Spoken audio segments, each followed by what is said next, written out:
Strip Down, Rise Up, directed by Academy Award nominee Michelle Hayon, follows women of different ages and ethnic origins as they overcome trauma and body image shame through sensual dance and daring pole dance artistry.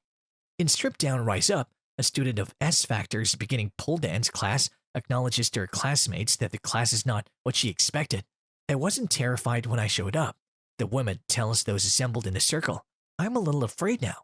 S Factor founder Sheila Kelly guaranteed in her opening remarks that this may happen. Amber, the petite, fit newcomer, has yet to commit to the 6-month course at the LA facility. She is, however, correct. The class at the center of Strip Down, Rise Up tackles expectations. The doc is poignant, surprising, and deftly reawakens questions about patriarchy not by being a pole dancing polemic, but by foregrounding its characters' experiences as it debuts on Netflix. Strip club and its pole have become de rigueur gesture in popular culture in the United States, a symptom of adult entertainment's infiltration into the everyday. Although Kelly discovered pole dancing while researching her role in the indie film Dancing at the Blue Iguana in 2000, this documentary isn't about strip clubs and their regulars. Kelly's art, which she refers to as feminine lifestyle practice, is neither. Kelly's description of Amber as a small man is a surprisingly tough love observation. However, the male gaze and its ability to infiltrate how women see themselves, their bodies, and other women is a target.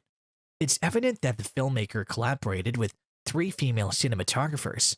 This documentary has the feel of a women's studies 101 class. Instead, something worthy of witness and humility occurs as the 6-month course unfolds. There are many tears, some of which are ugly crying, as one character characterizes her sobbing. There's an astonishing amount of trauma sharing. Fear is countered with growing trust between classmates and instructors. Flesh has a place in the story. It troops. It might be flabby, pitted, or muscular in appearance. Shame is frequently in a dead tie with a masculine gaze as a persona non grata on S Factor. As important as Kelly and her students are to the story, which follows them from first class through graduation, Strip Down, Rise Up introduces 2 additional key characters, Amy Bond and Janine Butterfly. Bond, a former porn star turned lawyer turned studio owner and rival, grew up in a Mormon family as the 7th child.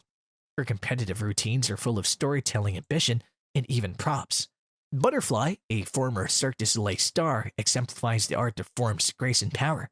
Kelly, Bond, and Butterfly each have their own practices and aspirations, but the themes of emotional and erotic independence run through their stories. O'Hayon and her film crew capture each of the interviewees, but especially the S Factor newcomers, with stunning intimacy.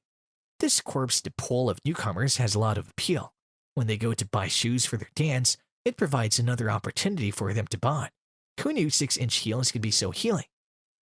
Amy's husband, Keith, a tech executive, and Kelly's husband, Richard, who you may recognize from his acting performances, most notably as Toby on The West Wing, both appear as supportive husbands. However, not all of your friends come through. Allison Hudson, a self-described Christian, and her husband disagree about her enjoyment of the art form. The women whose bodies and lives are being reshaped at S Factor are diverse in terms of ethnicity, body type, age, and sexual identity. One is a survivor of breast cancer. Another is afflicted with lupus. Evelyn Oshida enrolled in college 2 years after her husband died unexpectedly. Many, far too many, people have been sexually abused. Former gymnast Megan Halishak is one of the newcomers who has seen trauma ensnared in the body. A psychologist meets with Kelly and her instructors to discuss the difficulties and ethical responsibilities that come with unleashing that energy. All of that trauma may sound too bleak. It could be for some of the women who come to S Factor hoping for a form of vertical Pilates.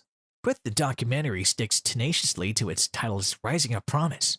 When Evelyn shows up to class wearing red opera gloves, it's just another reason to celebrate. And that's all for today's video. Thanks for watching. If you enjoyed this video, then do like, share, and subscribe to our channel for more such exciting content. See you in the next one.